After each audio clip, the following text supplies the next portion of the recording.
Tout d'abord, la Malraux est une loi fiscale qui a été faite par André Malraux en 1962 et en fait qui concerne des immeubles qui sont dans un périmètre géographique et tous ces immeubles-là sont éligibles au dispositif. Et en fait, un acquéreur achète un appartement dans lequel il fait faire des travaux de rénovation.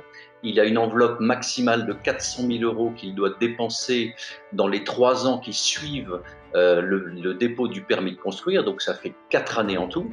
On n'est plus aujourd'hui plafonné à 100 000 euros par an comme on l'était avant 2017, puisque l'on peut dépenser ces 400 000 euros en 1 fois, 2 fois, 3 fois ou 4 fois dans cette période-là. Et ensuite, si toutefois le gain fiscal généré par ce paiement des travaux dépasse l'impôt à payer, eh bien, il y a un report de 3 ans supplémentaires qui est autorisé.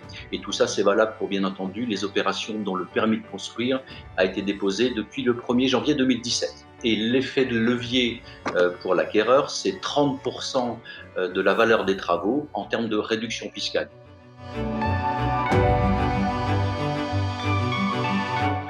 Bien sûr. Alors, le contrat VIR veut dire vente d'immeubles à rénover et le contrat ASL veut dire association syndicale libre.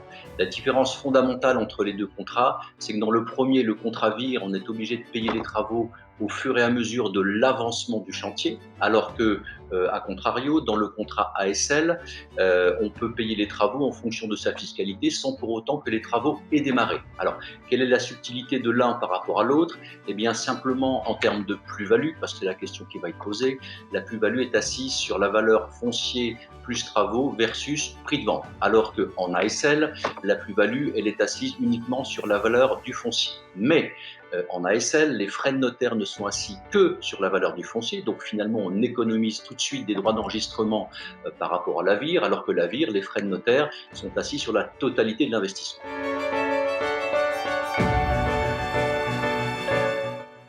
Alors, il y a 2 volets là-dessus. Le premier, c'est le rapport qu'a l'acquéreur avec sa banque, puisque les banques facilitent les investissements en Malraux-VIR, puisque ça se rapproche d'un contrat VEFA, vantant le futur l'achèvement, dans le neuf. Donc, elles ont l'habitude de le faire. Ça, c'est le premier point. Et puis après, ça dépend ce que le client veut faire. Si effectivement, il a des revenus qui varient de manière importante ou dont il ne sait pas forcément ce qu'il va gagner l'année suivante parce qu'il y a des primes, etc., moi, j'inviterais ces gens-là à faire plutôt de l'ASL, puisqu'ils ont le choix quant au versement du montant des travaux.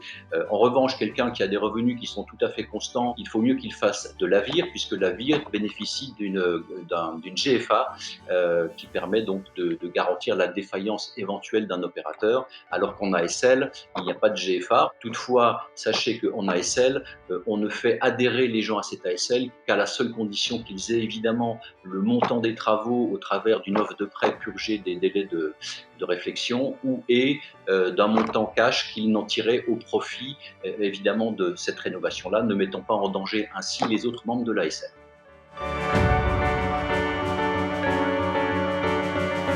Le déconfinement va être réalisé de manière extrêmement simple. Les collaborateurs, avec toutes les précautions nécessaires, vont revenir au bureau. Et quant au chantier, l'organisation est un petit peu plus compliquée puisque, évidemment, il faut respecter les gestes barrières et les distances de sécurité.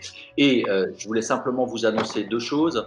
La première, c'est que nous sommes très fiers d'avoir eu l'agrément de l'autorité des marchés financiers pour la création de notre filiale qui s'appelle Anosisrem et qui va donc gérer et collecter des SCPI. Donc ça, on est très content puisque ça fait 6 mois qu'on y travaille et ça permet d'avoir voilà, une assise qui est plutôt confortable. Et deuxième point, dans les activités que l'on fait, outre la rénovation immobilière, on fait également de la gestion hôtelière puisque de temps en temps au catalogue, nous avons des hôtels à vendre et donc nous en assurons la gestion en partenariat avec le groupe Choice qui est un groupe américain qui fait donc des hôtels.